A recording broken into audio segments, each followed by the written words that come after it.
and with military precision. The body of the late retired President Stanley Emilio Mwai Kibaki left the Lee Funeral Home on its way to Parliament buildings. The journey started at exactly 15 minutes to 7 a.m.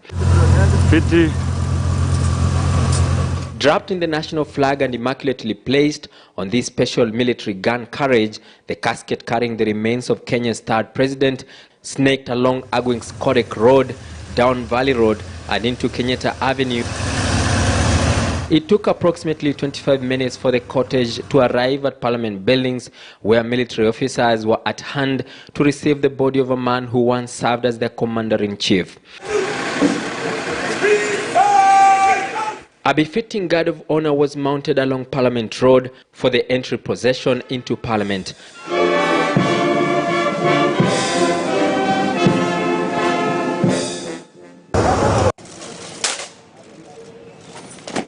A few minutes later, President Uhuru Kenyatta's convoy also made its way to Parliament. The president was welcomed by his deputy William Ruto, who all the time remained on alert to perform his official duty without glitch. For a moment, political differences were put on hold.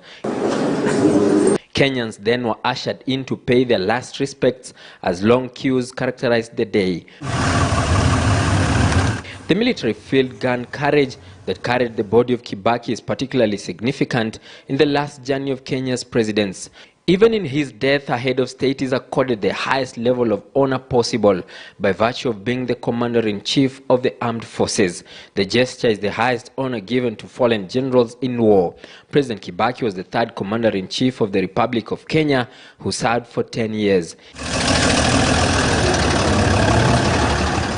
Everything in this vehicle carries special significance. There is only one five-star general at a time, the president. Unlike his predecessor, retired President the late Daniel Moi, whose presidential standard was green, Kibaki's was white, President Uhuru Kenyatta's is blue. Even on the flat bed where the body lay in state, these details continue to be strictly adhered to. The difference juxtaposed. This type of funeral, where the remains of a former head of state are carried on a gun carriage, was borrowed from the British. The body of Kibaki continues to be preserved at the Lee Funeral Home until Tuesday as the country continues to mourn the fallen general.